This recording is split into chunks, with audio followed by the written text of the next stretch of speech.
Oh, it's the one. Hey, this is Daniel Ross, and you're watching the Break It Down Show. I don't know how many times you've been interviewed by someone who has a pretty decent Scooby Doo imitation. Not many, but I assume you do, so I have to hear it. I do. It's partly visual. So like look, Rama Ronster, Rama Ronster. That's an actual Let's go. quote. What's it a ghost? Man, it's great to have you on the show. I love it. Thank you Hats so off much to for having me. Harlan. Yeah, this is great. I love it. I've had a number of people who do impressions, imitations, voices, that kind of thing. Jay Moore is a friend of mine. He does some fantastic impressions. I don't know how much voice work he's done, but it's amazing what you guys do. And it's an amazing time where you can have an entire career just having a blast in the studio with your friends, and you don't have the pressure, the other pressures that come with, like, I mean, there's just like, you think about someone like, gosh, I don't know. Who's the dude that played Wolverine forever? His name escapes me right now. Super famous guy. Maybe Steve Blum. No, the actual Wolverine in the X-Men movies. Oh, What's his name? The Australian guy. He's got to stay in shape for like 20 years. He's only eating steamed chicken and working out, and there's all these things. And when you work in a world of voice, you don't have all of these other obligations. I'm not saying that you can, not be in shape and not look good and not get in front of the camera, but like he's got a very specific role where he's like, highly regimented for his entire career just to maintain this thing. Well, is that a fair assumption? yeah, absolutely. And all the differences in the performing art mediums requires different things. When you're Mm, on stage and doing theater, some knowledge about your own personal makeup and how to do that yourself, or how to correct a sudden change in like the script or the plot, or if somebody makes a mistake. That's different than film, which is very much rehearsed and filmed from moment to moment. Obviously, the emotion is behind the eyes and much more subtle.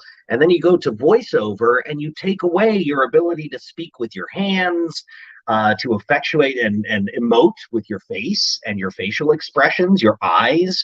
I can't tell you how many people I'll text sometimes and they're like, oh, I didn't understand what you said because it sounded a certain way.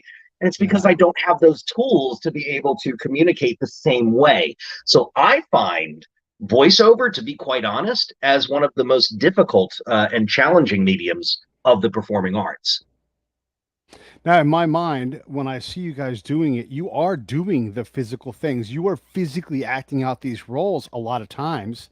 Is that for you? Is that just what's required? I mean, help me understand that part of it.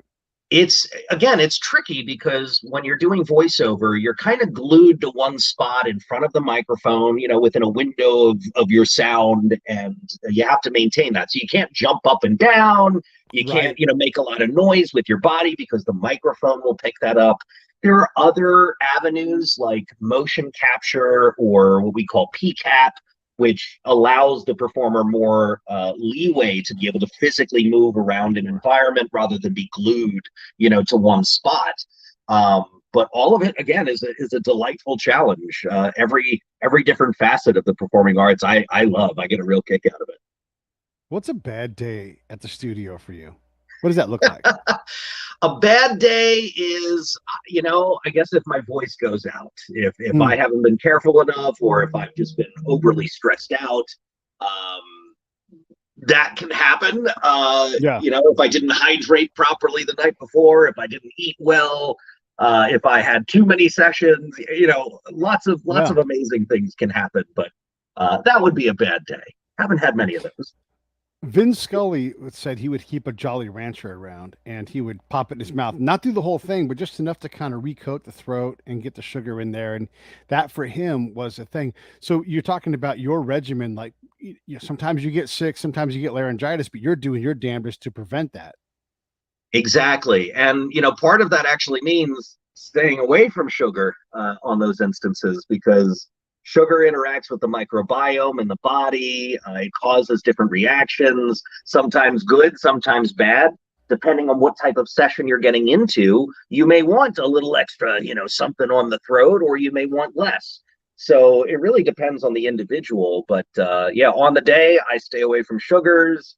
I try not to eat before a session because I find my Mm. tummy likes to make additional noises that the microphone picks up. So everybody's a little bit different, but hydrating is number one. Number one. I love it. When you're 10 years old and you're working on your Mel Blanc, list of characters, like, okay, I got Bugs down and I got, Daffy down. You're not thinking about your microbiome and hydrating and going to bed early and all these things, right? Nope, definitely not. Definitely not. But again, that's the difference between Mm. doing impressions and actually recording for these characters. There are different considerations in place and different disciplines and things that I have to be responsible for. Just like Hugh Jackman, who we were talking about Right. earlier, Yeah. Hugh Jackman. Right. you Yeah. know, Yeah. having to be dehydrated 24 hours before he's ready to shoot. So his muscles are all popping, for the scenes that he's in. That's a consideration he has to do. So voice acting has its own, maybe not quite as extreme, but that's just kind of how it goes. I love it. So when you are learning the professional side of the craft, who's teaching that to you? Or like, hey man, you got to knock off the beers after 8 o'clock, or the thing you said about your tummy. Dennis Miller, when he had his show way back in the olden times, he would eat a meal about 45 minutes prior to going live because as like the whole day is filled up, and he's like, oh crap, I better eat, and that was his window. But that also meant that about 45 minutes later, he'd get a little and he'd have a little burp like during his monologue. And it's like, it's just a thing. I have to eat right then. It's the only time. Otherwise, I crash and I can't do that. And so you do have to learn all these tricks. Who's your mentor? How do you get there? What do you pick up along the way? I mean, to be quite honest, everybody knows their own body, and so we know the considerations that have to be in place for us to be able to accomplish certain things. Like if I'm going to do a rigorous amount of exercise, well, then I need to eat a certain amount of time before then so I have the energy to do what I'm doing. It's the same thing, with the performing arts, but everybody is different. Everybody has different time considerations. My mentors are people who are really special to me. The first person who told me that I really should give this voiceover thing a shot was my good friend David Sobolov, who's the voice of Gorilla Grodd on The Flash. He was Blitzwing in the Bumblebee movie. He's got this amazing, deep, rich voice. He's a Meisner trained actor. He cut my first demo for me and, invited me out to LA many, many years ago to kind of scope it out and see what was what, and has been my friend ever since. Debbie Derryberry, the voice of Jimmy Neutron. I took my very first workshop with her when I moved to Los Angeles in 2014, and she changed my perspective on things entirely and has been a near and dear friend ever since. Dare I say family. Bob Bergen is another amazing guy. Porky Pig, the voice of Porky Pig, just such a mensch, such a wonderful human who gives so much of his time and advice. These are the kinds of people that I noticed and realized I wanted to be a part of that community. As soon as I started meeting voice actors in particular, I was doing film and TV and producing my own features, and then I met voice actors, and I said, I love these people. They're like me. I found my tribe. I'm going to go this way. And so here we are all these years later. And I'm so glad that I had that realization and that I made it out here. It is a great tribe to belong to. I've had Rob Paulson on the show a couple of times. You Oh, probably have Rob worked is with Rob. amazing. Yeah. Also a Jimmy Neutron character guy. He does all that. And I haven't had him on yet, He's but a fan of Jimmy's mom. exactly. That's so Croissant. great. He Dom DiMaggio is also another John. John, yeah, exactly. He is another guy that does that. And when when these guys are talking about their day-to-day work, they're like, sometimes we have to remember, like, we're actually working because we're having such a great time. We're cracking each other up, because a lot of these guys, I mean, in DiMaggio's case, he's a comedian. Rob's case, he's also a musician. So they're like, hey, if I can get into this groove for this character, and they're really pushing the art. So I guess I'm asking you is what is that like to be in that creative space where kind of anything goes? And then how does the director rein your craziness in when you guys are all in a room for a big scene? That's a great question. I think realistically, this is a job that I get to tap into my inner child, and I get to play, and we get to commune. because I remember sitting in front of the TV, for Saturday morning cartoons with a big Yeah. bowl of cereal and just devouring, all the content that came my way and laughing, till I couldn't anymore, till it hurt. And so I commune with that side of myself, and it's a through line, throughout my life that as an adult, look, when times get a little bit tough, I'm still connected to that side of me, and it feels wonderful. So to be in a job that does that is really incredible, not only for me, but for the ripple effect and for the people that consume that content. Some people say we put out joy into the world, and that resonates with me. I love that because I think about the people who created those memories for me when I was sitting in front of the TV, and now I get to do that for another generation of people. That just fills me up so much inside. So I really love what I do, but don't be misinformed. It is a very difficult job. 90% of Yeah. what I do is auditioning behind the scenes, networking, trying to basically book the next job. Because look, if I don't work, I don't eat. I don't have a roof over my head. So it's important to keep working and get the next job rolling. But when the good stuff happens and you're in the booth, oh man, it's the best feeling in the world. Have you seen one of these recent Dolly Parton documentaries at all? Have you seen any of these things at all? No, I can't say that I have. So there's when she's talking about 9 to 5 and how, like, she's trying to break into acting, and in her world she's just a mega star, right? And so she gets this job with Lily Tomlin, and they're going to be doing this. And they're like, can you write the theme song? And they don't know, like, Dolly's just this gifted with song. And so she sits down and she just takes her nails and she goes shika shika shika shika, like, it sounds like a typewriter. And she's like, I had the song down in like seconds, right? Like, I knew exactly what the song was going to be. And so she can create a song just by just sitting down and just taking a deep breath in, and then boom, she just has that gift. When you create a character, though, how hard is that? Like, to know what voice to use, and then are you allowed to use a voice that's like Porky Pig adjacent, or do you have to go, oh, that's too close to Porky Pig? I have, how does that work, man? Yeah, really excellent question. It varies, from job to job. I look at the specs of the audition, and in my mind, I search, the different voices that I have or the different archetypes that I've come up with, and I adjust based on what I think the project needs. But everybody's neural pathways gets them there a different way. We all make our decisions differently. Sometimes people will take, a celebrity voice and another celebrity voice and mush them together and say, okay, let's give this a shot. Or they Right. reach back to their childhood and say, I used to do this. I used to do this funny voice for the kids in the neighborhood. Let's use Right. that. You never know how you're going to land on the decision you do.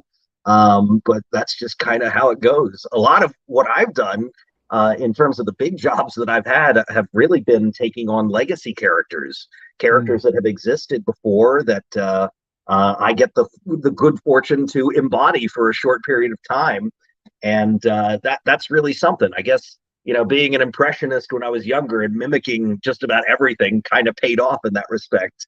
But I love creating characters. Anytime I get a Mhm. chance and it's nuanced and it's got a grounded reality, man, that's just the best.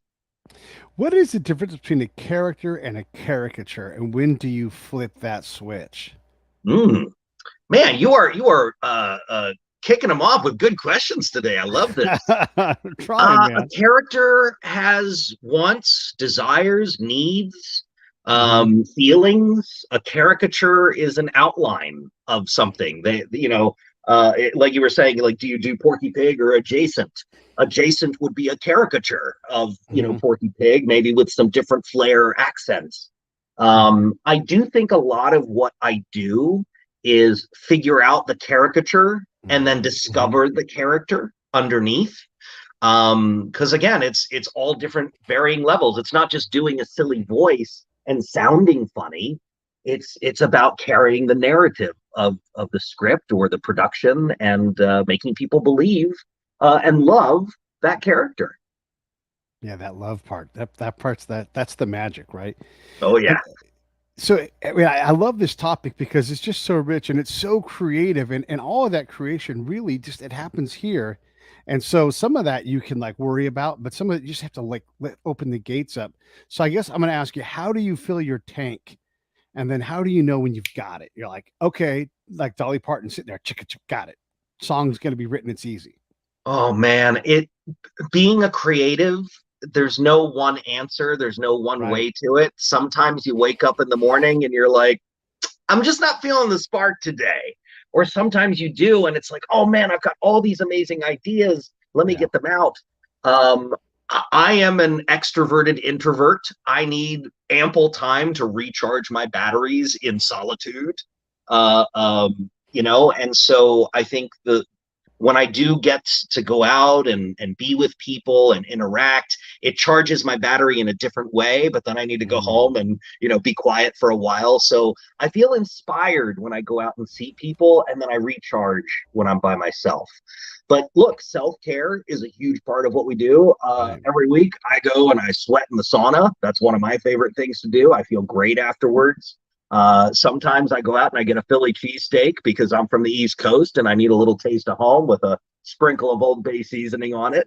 We do things to try to keep ourselves in a rhythm, and being in a creative rhythm is not it's not always easy. It comes as it comes. When the muse strikes, it strikes, and sometimes you just have to rely on your years of training, your acting expertise, the feedback that you've been given in order to kind of, meander your way through that process and eventually get to that creative spark once in a while. So I know in my day, like I have a little bit of a failed voice actor in me, right? So I do my Shaggy, I do my Scooby Doo, I do a Roger. So I'm a combat guy, and when the situation allowed, I would be Roger Rabbit on the radio, be like, "Oh no," that kind of thing, Oh, nothing come on, crazy. Eddie. Exactly. Yeah. Make with the It's concessions. it's all clear. I was joking. It's like, there's all these kind of great things, right? But there's certain triggers for me where instantly a character will shoot out of my mouth. Like for example, right? I live in Southern California. If I go interview someone and they're out by Pasadena and I'm on going to get on the 110, I'm absolutely doing a cartoon character voice because that is an insane freeway. You go like for people who don't know, you go from a stop sign to a 80-mile-an-hour thing right away. And so I'm like, wow! It's like, so what are some of the natural triggers that you have when you're doing your day-to-day life? Just like what you said, when I'm in traffic, I get the most strange looks from people in the car next to me because I'm in there like, all you see is this Yes. from your vantage point, and I see the people looking in their cars like, uh-huh. Uh-huh. What's going on? Yes. What's going to happen? I don't care. That's one of my favorite places to experiment with voices because I can be as loud and ridiculous as I want, and nobody's going to say nothing. The shower is another great place for that. Good acoustics, for singing and otherwise. But yeah, I find that the times that I feel the silliest are when I'm alone. And also when I get to play off of other creative individuals. So if I get into the studio and it's a group read and we've got, 5 amazing voice actors, there's no way we're getting out of there without laughing till we cry. It's just the way it goes. I love it. Yes. So it's a give and take. It's a give and take. Yeah. And you never know where that creative inspiration is going to come. Sometimes it's in the middle of traffic. Yeah. My buddies and I, we make up characters, right? And there's like I just have one question guy. I just have one question. I just have one question, and maybe that's all they say, or the guy who can't stop saying, yep, you got that right. Yep, you got it. Yep, you know it. Like we make these characters up. And so I do a very similar thing. If I'm driving, and it's almost like a free association. Like I just turn my mouth on and let it do whatever it wants, and then whatever comes out. And sometimes there's some trash in there, but sometimes there's gems, and I'll hold on to those things. I also have the ability, if I hear a sound, I can kind of mimic that sound, and I'll be like, hey, I can turn that into this. And so I'll create my own little character. And, honestly, who the hell cares about that? I'm not a pro. You are. But do you have a similar mechanism, like any kind of free association that allows you to kind of explore? Absolutely. If I hear something that tickles my fancy or makes me chuckle or laugh, then I'm going to lean into it. I think my most recent would be like, trying to get out a can of, cranberry sauce for Thanksgiving, the solid one that jiggles and you have to like, like that just cracks me up. And of course I'm there going, making the weird sounds. And that's just kind of what I do. because Yeah. my job requires me to make professional face noises. So Yeah. Yeah. yeah, But that must creep you into never your know what's work, going to right? inspire you or make you chuckle. Right. So like when whoever the cartoon character is or whoever it is, if they're like opening a can, you're like, I know what to do with this because I do this all the time. Exactly, exactly. I'll be like, yo, everybody, hold up. We don't need sound Yeah. effects. I got this. Right. Right. Yeah, that's great, man. I love that. And even if the sound effect isn't great, it's the fact that you do it like that's what the character does, and it doesn't have to be perfect, right? Because there's something to that reality of that voice. It's we all Well, can it's identify something that with that. everybody can connect with. If you Right. can connect Right. with something, then you'll find the funny, whether it's perfect or not. Yeah. So here's the thing that I love, and I don't know if you've come across this at all, but um, what the best example is Michael Stipe in Man on the Moon, right? He's imitating Andy Kaufman, who imitates Elvis, who does like a hey baby, but it's Andy Kaufman's Elvis that he's impersonating, right? And so there's these things where you think, wow, what would like if Donald Duck was to do his George Bush, and then someone was to do that, like you get two copies away, a copy of a caricature, and now you're like, wow, what is these things? So I think about these all the time, and my different people that I try to imitate, like how would this person do someone else's impression of someone else's impression, kind of thing. That is like ultimate meta, like super fun. I actually got an Yeah. opportunity to do that on a show called Legend Quest, which is up on Netflix. I played a character named Leo de San Juan, and he has this episode where he's under a spell and he's kind of drunk almost. And all of his friends have been turned into puppets. And so he has one by one, he's talking with his friends as their puppets, doing the voices for them. So I'm doing the voice of Leo, doing the voice of the other characters, interacting Hmm. with each other. Like that for me is just mwah, chef's kiss. So much fun. Yeah, I love it. I love it. Yeah, see, this is like this creative process when you get to be that like that loose with something. The directors must really just they must be comfortable with a lot of ambiguity. Like that, hey, let's get into the can. I mean, look, you're not going to tell DiMaggio or Paulson what to do. These guys know what to do, right? And you're like, hey, you know what? Hands free. But maybe, I don't know, maybe there are guys who are like, no, no, no. I got to keep you maniacs in line. In the next 5 minutes, I need these things cut. Then go back to chaos. How does it Well, really work, man, day to it's day? voice actors are problem solvers. So when we get into the booth and there's a symbiosis between you and the director and the voice and the crew, they're going to ask for options. And so the voice actor is going to provide those options and they're going to decide whatever they want, as opposed to, necessarily like nitpicking to try to get to a certain place. Hmm. I mean, everybody again is different. Sometimes you get an occasional line read where it's just not quite coming out the way they want it to, and so they're Right. going to ask you, "We want it like this." But Hmm. that's a rare occasion. Yeah. Yeah. What do you when they're like, oh, can you do some kind of voice? Like, where's your limit? Like, when do you like, oh, that's not in my zone? I mean, I guess your people who hire but you must know what that is. What is it? For me, I am a big advocate of knowing what your inherent capabilities are and leveraging them. So if I see something that I don't think is in my range, or it's going to take me a very long time to work up to it, I may pass, on an audition or a Hmm. project, and I may recommend somebody else who I think is more adept.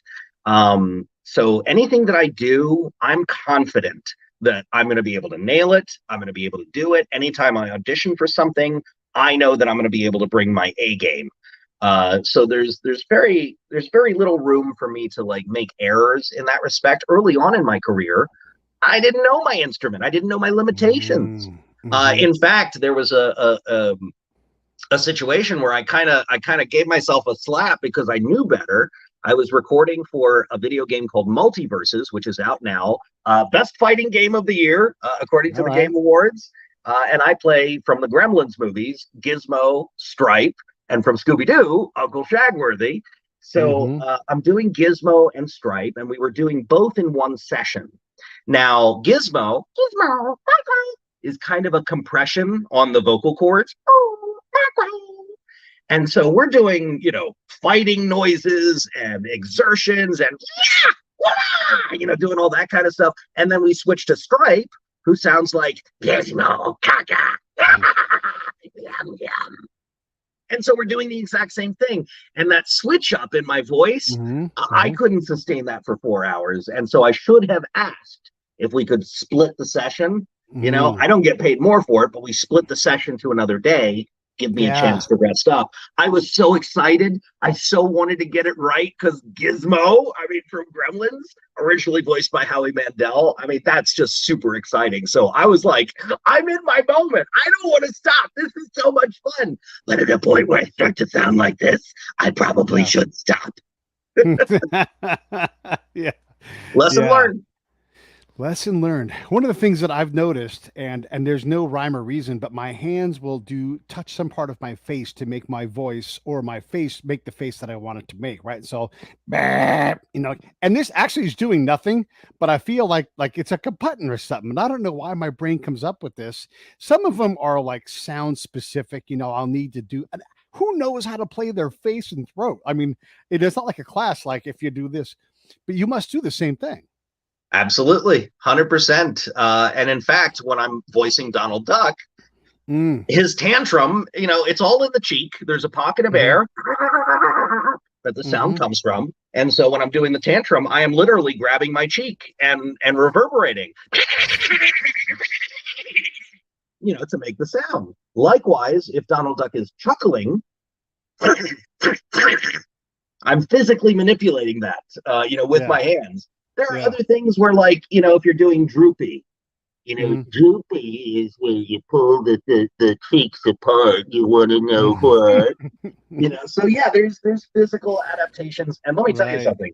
If you ever have the joy and pleasure of watching D. Bradley Baker, who's one of the most prolific voice actors in our industry, he literally plays his face and his sinuses like a musical instrument. It is a sight to behold. He's incredible.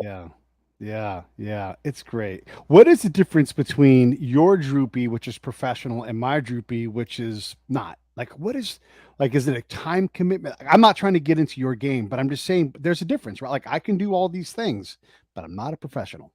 Well, I don't voice droopy. That was just a fun. Well, I'm just saying. Well, look, if you wanted to, you could, though. I mean, you could get hired for that. I'm just saying there's a difference between someone who can do voices and impressions and sounds.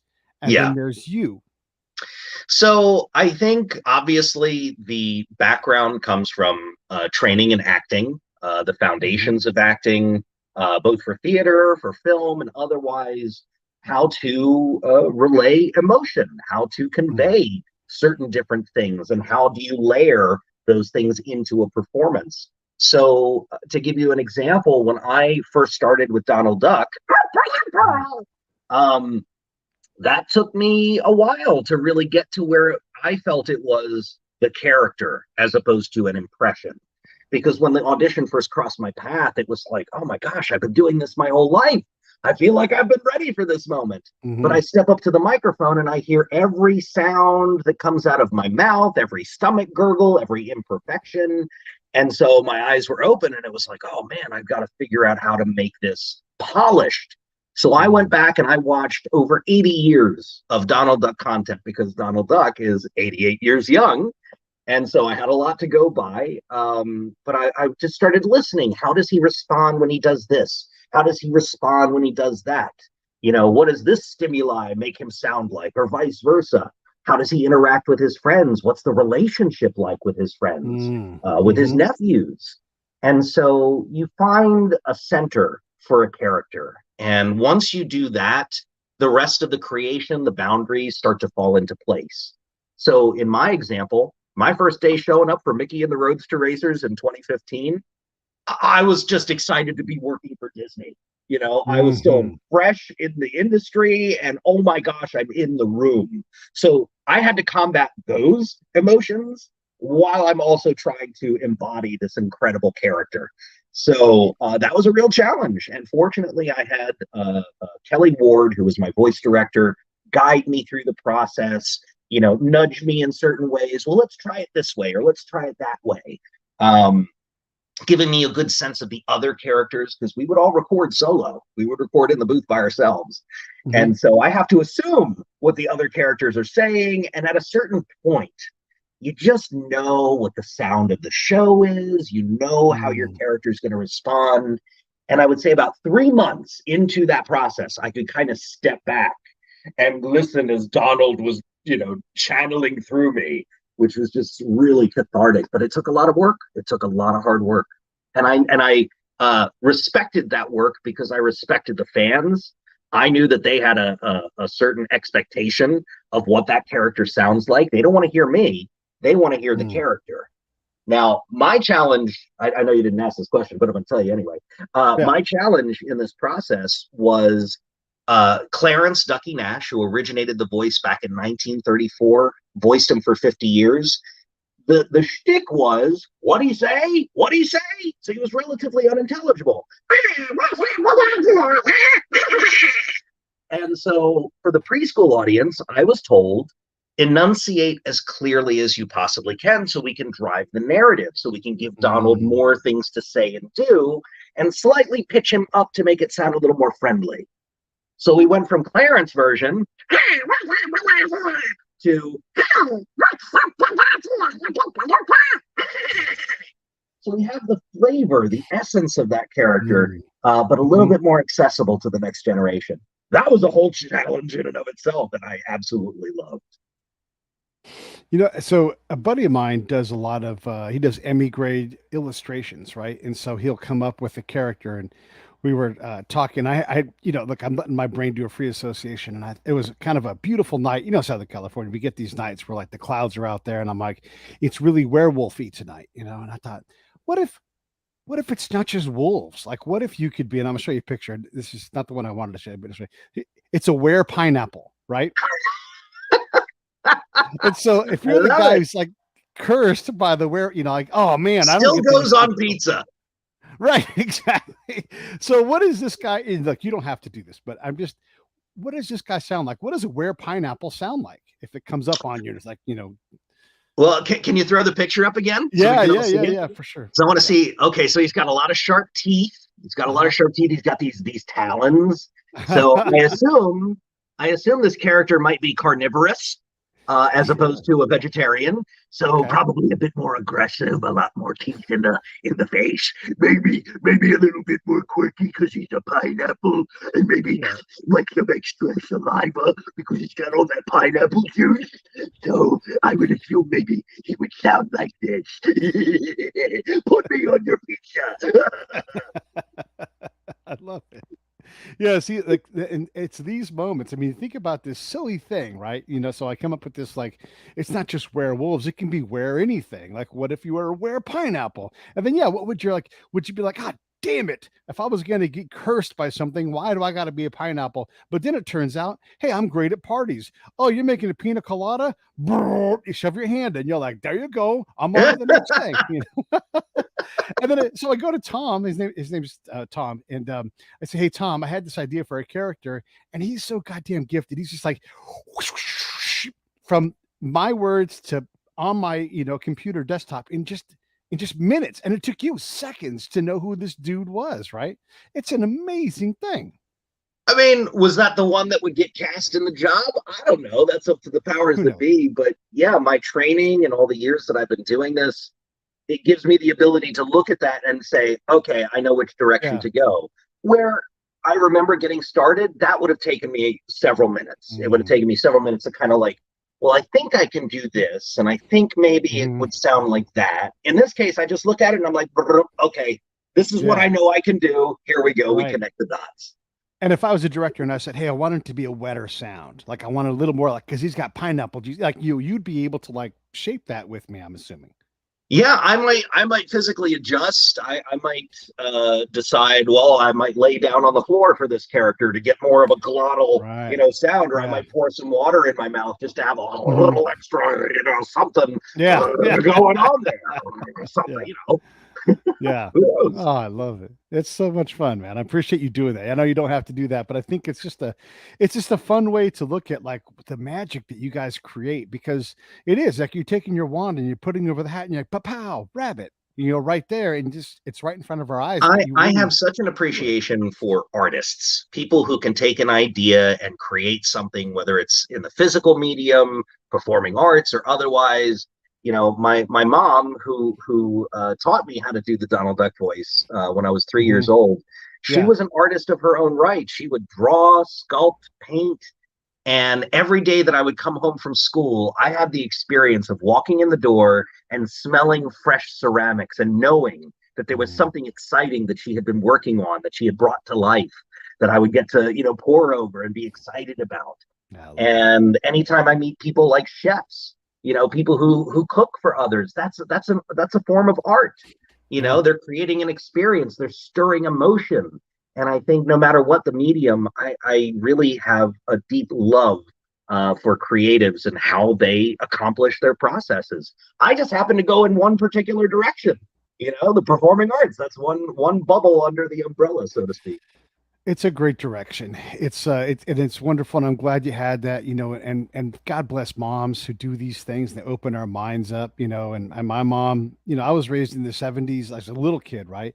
And she just gave me this arts and crafts thing. Like she just taught me, how to make things and how to see something that isn't something and turn it into something else. Whether Yeah. it was cutting snowflakes, I cut the fuck out of a snowflake. You ought to watch out. You come to my house, if I cut you a snowflake, you're like, God damn. But yeah, thanks for the moms out there who do those things and allow that insanity that you must have put her through, like all through the house. I mean, it must have been just I crazy. mean, she would play along with me. Okay, It was that was always fun between yeah, us. And so I attribute a lot of my sense of humor and a lot of my quirks to the fact hmm that, she and I would crack each other up with voices and otherwise. I would do yeah, most of the voices, but she would play along in the mischief. But I absolutely drove my parents nuts because, I got into some mischief when I was in my teens, imitating them, my teachers, to get out of school, hmm doing prank phone calls. yep. I went through the motions. I kind of say I used my superpower for evil during that time. And I didn't realize it was a superpower until later in Yeah. life. And now I use it for good. I love talking to Jim Meskimen when he does he's Oh, more of he's an impressionist, incredible. but he's incredible, right? His face just changes into the thing that he wants it to be. And you can look and it's like watching a deep fake, and you're like, oh my God, you just became this person. It's amazing. In fact, he has a video where he does his impressions and he turns his face into a deep fake of that character as he Oh, yeah, does it. It's I did wild. see I did see Yeah. that. Yeah. Yeah, yeah, yeah. But he's so good. He's so good at that. I love, and I got to meet his mom, and she's such a sweetheart too. Harlan, again, hat tip to you for doing that. Um, when you win this Emmy, because you're going to win, the does Donald accept the award, or does Daniel accept the award? Oh, there it is. I You hate to I break it you to you.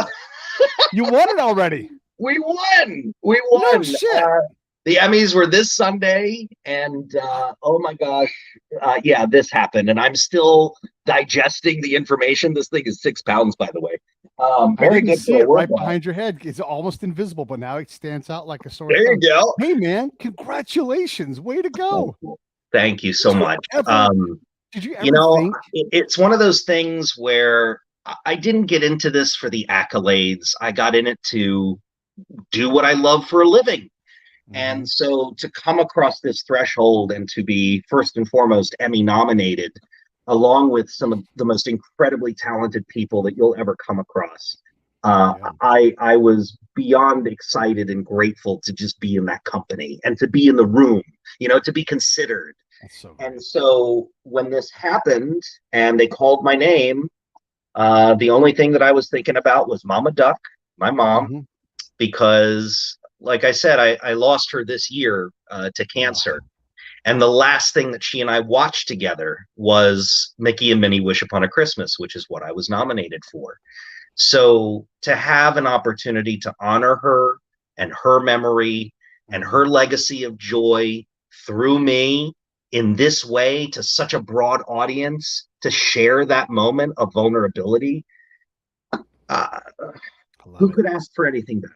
Who could ask for anything better? I'm But beside myself with joy and gratitude for the people who helped get me here, the people who have participated and been a huge part of that, my mentors who I mentioned before. Um, it's wonderful. And my family, of course, being the wind in my sails, my good friends, anybody who's cheered me on over the years, who said you can do this when other people said you can't. Yeah. My mom was my biggest cheerleader, and I felt her there with me that night.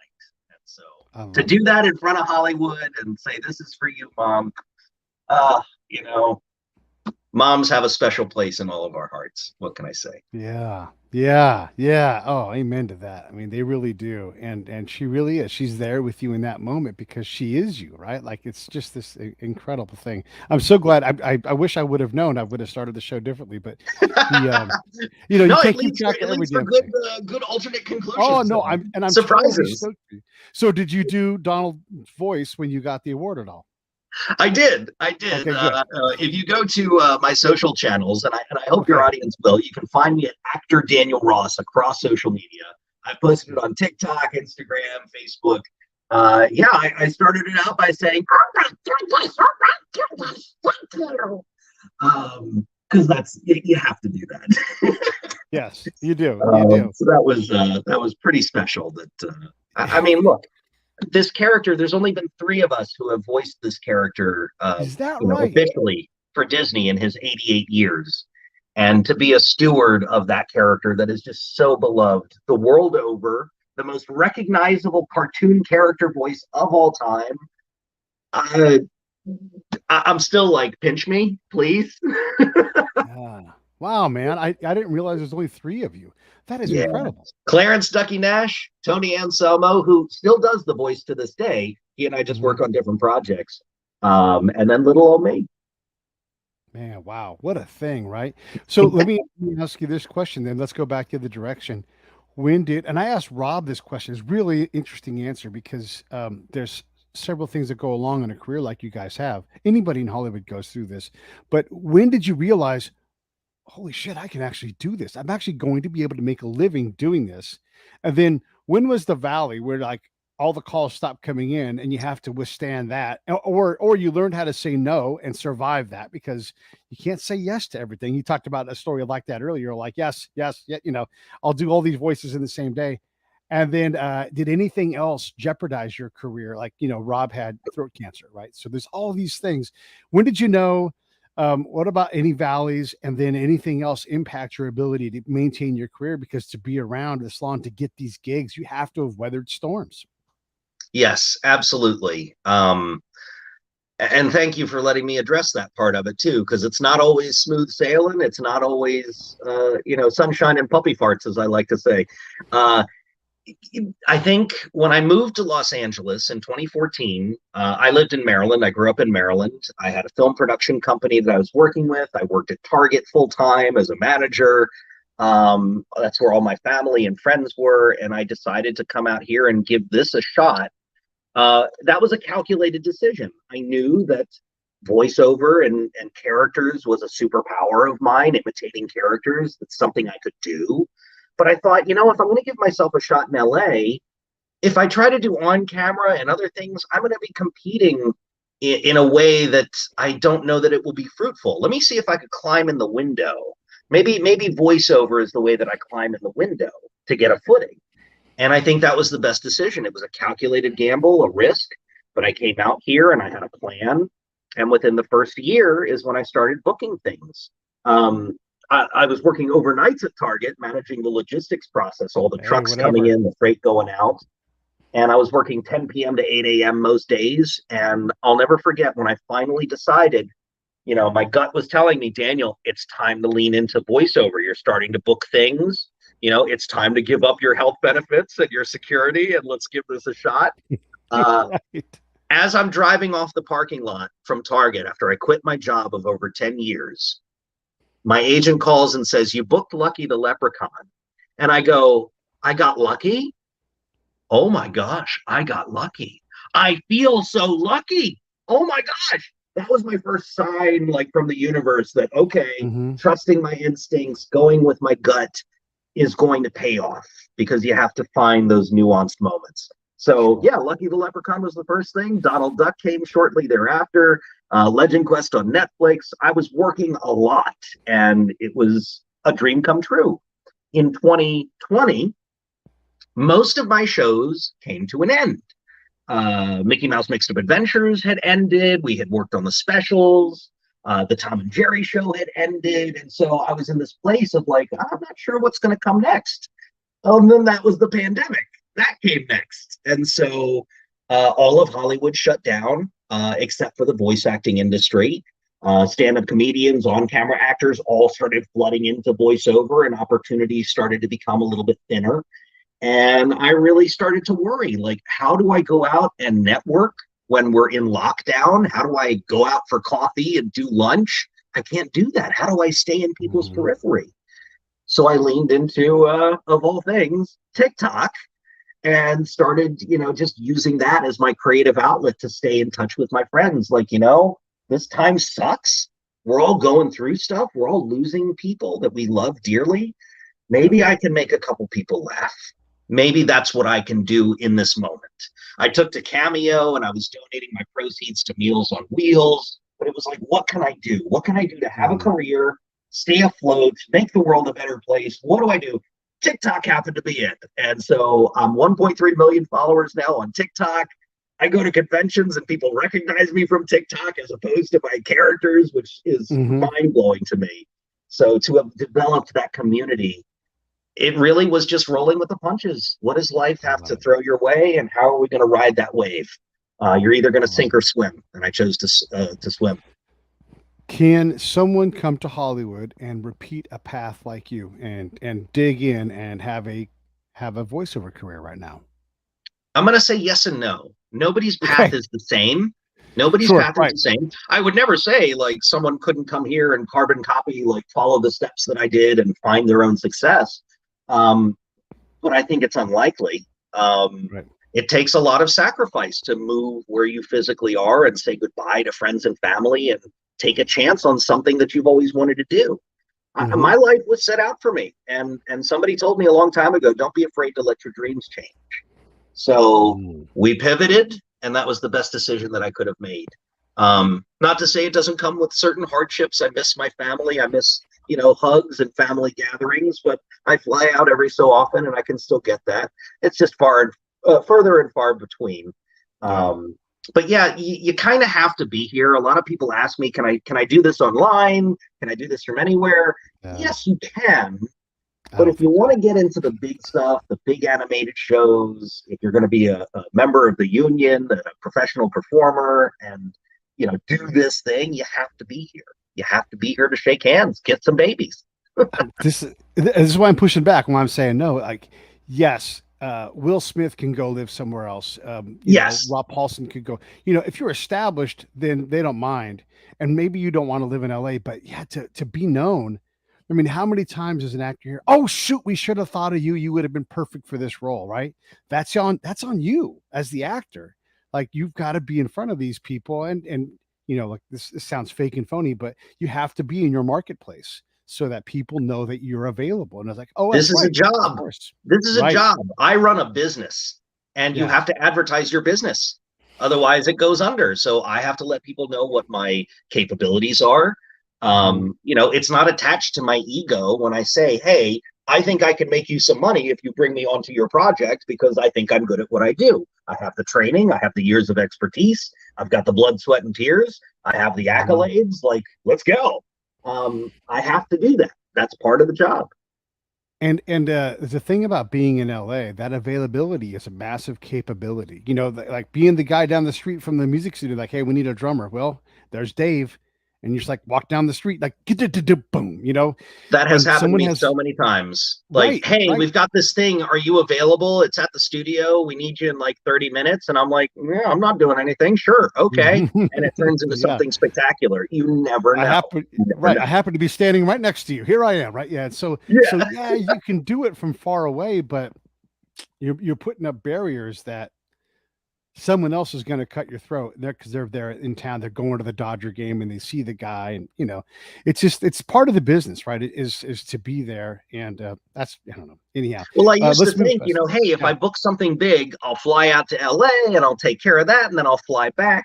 It's so costly to do that, and you have to be able to maneuver on a moment's notice. So it's just not feasible to do that in the long term. And that's why I decided I wanted to move out to LA. I was booking some things on the East Coast, some big things. My first big gig was in Transformers as the voice of Mhm. Starscream. Yeah, Mm, that was so much fun. Um, yeah. but the likelihood is I probably wouldn't have booked that had I not thought outside of the box or been in LA to begin with. Why do people love your guys' particular flavor of voice actor? Like, what is it that we all just like? You mentioned Transformers. I had Michael Reagan on the show. Ronald Reagan's son, one of them, and they ended up doing like a veteran visit on a ship, and his buddy, and I cannot remember his name, but he was one of the I think it was Optimus Prime, and he's like Optimus Prime. He's got one of those magic voices, you know. I mean, everybody loves you guys. We all love it. How come we all love you so much? I think it's the characters that the people love the most. I mean, let's be honest. We're Yeah. facilitators of something else. It's escapism for people. You know, Mm, the world isn't always so wonderful on a day-to-day basis, and we all need our escapes. We need a mhm, place where we can feel that solace. yeah. And quite frankly, for me, that comes as a connection to childhood. When you see a character that you love, they're going to be with you for the rest of your life. Donald Duck is going to be with me for the rest of my life and generations Right. thereafter. He's going to be a through line through my life where places disappear, people pass on, friendships move on. You know, I don't mean to sound so dour about things, but I think cartoons in general and the characters are a big part of how we bring some sunshine into the world. So, as a facilitator of that, if somebody is a fan of me and the work that I do, I'm so grateful to be a part of that and to have had a positive influence on Mm, somebody. Because look, I had a tumultuous childhood. I had it really, really rough. And I decided to be an actor because I wanted to be a beacon for other people who have traversed a similar path. And so it's something I'm very passionate about when I talk to people about, mental health and things of that nature. But the stories that I hear at conventions of how mm, they were playing Transformers the game and it saved their life because they were going through something, or there was a moment of particular sadness and they leaned into watching a show or a movie that made them happy or gave them a moment's peace. That is a side effect that I didn't fully anticipate getting into voice acting, but is such a delightful part of it and one that I really embrace. So I want to be the best person that I can for whomever may look up to me and say, I want to do what he's doing. He inspired me to do this or that. To be in that position where others were to me is just it's incredible. It's interesting. When I was a kid, a lot of kids, you wanted to have a Donald Duck in your repertoire, right? Like it was one of the voices. And then First it kind of went, class. Yeah. right, exactly. And then a good Daffy Duck. And if you could switch between Daffy and Donald, you were going to be Oh, hilarious he's no matter what. despicable. That's right. Yeah, it is. Um, but but human impressions go away, right? Like no one does a John Wayne anymore. You know, and like if they do, it's like I just did a caricature of John Wayne, or no one does a bogey, and other than saying "you dirty rat" or something like that, or I think that's even his quote. But these characters that are cartoons can live on. They can be multi-generational. Whereas like John Wayne, like what's the use of having that impression other than to crack your grandpa up, and that kind of thing. So, is it because they stay so similar? Although now I say I'm thinking about the I don't know the 20 or so episodes when Barney from the Flintstones had a different voice all of a sudden. You had to get used to that. Do you remember this? It was like Vaguely, they vaguely. changed actors for a minute, and I don't think they do that anymore. Like it's really on you guys to kind of do your version, but your version is Donald Duck, though, right? I mean, look, people come and go. Right. Sometimes there are creative decisions behind the scenes as to why somebody voices this or that, or Yeah. why they've changed a voice, or vice versa. I couldn't get into the myriad of possibilities there, but for my part, to have some consistency with the voice and to bring something to the table that's new, a little piece of me, is very fulfilling. For Donald Duck, I really lean in. A lot of people say, oh, his tantrums and he's very impatient. And are you like that too? And the answer is, I'm a human being. Yes, Yeah. I get impatient sometimes. Yes, I get angry sometimes. But the thing about Donald Duck that I love is that he's an everyman. And he really Mm, loves deeply. He loves yeah. his nephews, in spite of the mischief and things that they have caused him over the years. He loves them dearly. He loves his friends. And that's the place that I've rooted myself and my time as Donald Duck into, is that love. And it really comes from Mama Duck too. Let me ask you this, and I want to ask this in a way that is, my intention is to be curious and to understand what you guys do and everything. I think about people that have fantastic careers in Hollywood, but their job is like they do procedurals. They're just in every procedural ever made, or like Yardley Smith, right? Who's just played one character for.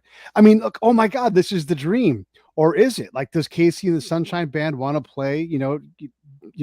All the same songs night after night? Yes, but no, I don't know. So, I mean, is the dream still the dream if you have this wonderful living and you're on The Simpsons for 40 years? Or is the dream being able to constantly create and vibe with your fellow characters? Like, what is, or is it a blend to have some stability of like, hey, we're going to be in this cartoon for the next 12 years, right? Wow, what a run. But I also get to do some of this other silly stuff on the side. Like, what's the blend, would you say? I think the bard said it best himself: to thine own Oh, self be true. okay. And so ultimately, no matter what we do, it has to speak to ourselves. Mm, You know, if you get into voice acting and that's what you do for the rest of your life, it's because it speaks to you. It's because it fills right. you up inside. Things may change, things may go in other directions. You never know where, the winds of change may take you or push you. So no matter what it is, whether it's voicing one character or voicing multiple characters, or opening businesses and doing other things while you're acting, and maybe producing and maybe writing, it's whatever fills your cup at the end of the day. Mm, So to thine own self be true. That really is the mm. message. No matter how long that takes, it's up to you to decide. Man, I love it. I love you coming on the show. I love talking to all you. It's just so great to hear like this passionate, creative side that all of you voice folks have. What do you want to cover in closing here? We got a couple more minutes. Is there anything else you want to get into? You want to ask me a question? What do you want to do with these last couple of minutes? I mean, I would just say I look at myself as being very lucky. I'm very fortunate because I get to do this for a living. But again, I've worked very hard to get where I am. And the Mhm. fact that I can say, like, hey, I was one of the voices of Donald Duck. I was one of the voices of Lucky the Leprechaun. I got to do some of those things that I was sitting in front of the Saturday morning cartoons watching, and do that for another. Like, those elements of what I do are just so cool to me. And the good fortune that I've fallen into, because luck is a part of it, a big part of it. I feel very fortunate to be in the position that I am, to be speaking to you, to have an Emmy award, to have anybody who says that they look up to me. That is a blessing. So I'm grateful for those people, to fans who reach out to me on TikTok and Instagram and Twitter. I really love interacting with people and making people's day. This industry is not going to change me.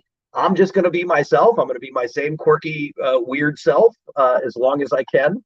And hopefully we'll be doing this for many years to come. But what can I tell you about some other things? Diablo Immortal is out. I play Mhm. characters in that. Multiverses, as we've mentioned before, game of the year for fighting games. I'm in that one. Go check it out. Um, Link down I'll below. be in the upcoming Killer Clowns from Outer Space video game coming out next year. Oh man, Genshin Impact, Mickey Mouse Funhouse. I play some fun characters there. I'm just having fun and doing what I'm doing. Yeah. So follow me on this journey. Follow me at actor Daniel Ross. If you go to my Link TikTok, down I'll make below. you laugh. I'll make you cry. You should stop on by.